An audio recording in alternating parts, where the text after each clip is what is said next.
আমার একটা ঐক্যের প্রয়োজন। রিয়াজ ভাই, তো এখন আসলে সবচেয়ে গুরুত্বপূর্ণ এবং সবচেয়ে জরুরি কোন পদক্ষেপগুলো রাষ্ট্রের জন্য? একটা একেবারে ধ্বংসের মুখে পতিত এই রাষ্ট্র, নাগরিক অধিকার, মৌলিক অধিকার, মানবাধিকার সবগুলোই প্রায় ধ্বংসপ্রাপ্ত। এখন এই সরকারকে কি করা উচিত এবং রাজনৈতিক দলগুলোর আচরণ কেমন হওয়া উচিত ভবিষ্যৎ এক সুন্দর বাংলাদেশের জন্য? শেষের পয়েন্টটা থেকে আসি, রাজনৈতিক দলরা তো আসলে তাদের দুটো আইডিওলজিসে থাকবে, তারা মানে ডাইরেকশনে থাকবে। একটা হচ্ছে আইদার তারা নির্বাচন করবে অথবা দেশের উন্নয়নের জন্য তারা কাজ করবে, সেটা ক্ষমতায় থেকে হোক কিংবা বাইরে হোক, এটা হচ্ছে তাদের ম্যান্ডেট। এবং এই মুহূর্তে আমরা তো একটা ট্রানজিশন সরকারের ভেতরে যাচ্ছি, এটা কিন্তু একটা পার্মানেন্ট কোনো সলিউশন না। এখন আমাদের সিদ্ধান্ত নিতে হবে ভবিষ্যতে কোন ডাইরেকশনের জন্য যাওয়ার জন্য, সেটাও কিন্তু ইভেন্চুয়ালি তো আপনাকে একটা রাজনৈতিক সরকারের হাতেই ক্ষমতা হস্তান্তর করিতে হবে।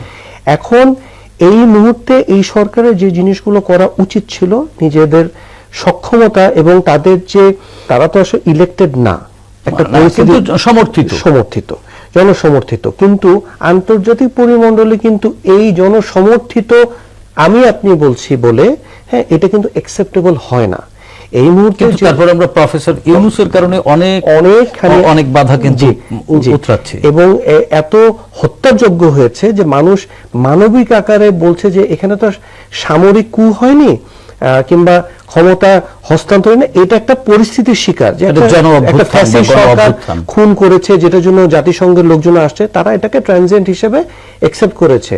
আইডিয়ালি কিন্তু এটা অ্যাকসেপ্টেড হয় না এবং এটা 1 বছর 1.5 বছর বলা হচ্ছে, যদিও আমাদের ইতিহাসে আছে 2 বছর থাকার একটা অভিজ্ঞতা আমাদের আছে।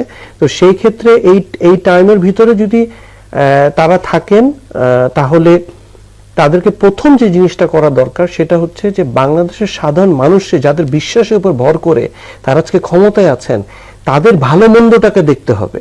তাদের ভালো মন্দ মানুষ কি চায়? মানুষ চায় হচ্ছে প্রথম হিসেবে তার নিরাপত্তা, সোশ্যাল সিকিউরিটি এবং পার্সোনাল সেফটি, হেলথ সেফটি, যেটা হেলথ এডুকেশন, রাইট? এবং তারপরে কিন্তু অর্থনৈতিক বিষয়গুলো আসে।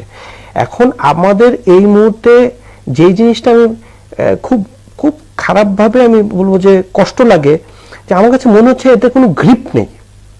হ্যাঁ, সবকিছু কিন্তু হাইপোথেটিক্যালি হচ্ছে, আমি করছি, এমনও হয়েছে যে সাক্ষাৎকারে হলে হবে, না হলে নাই।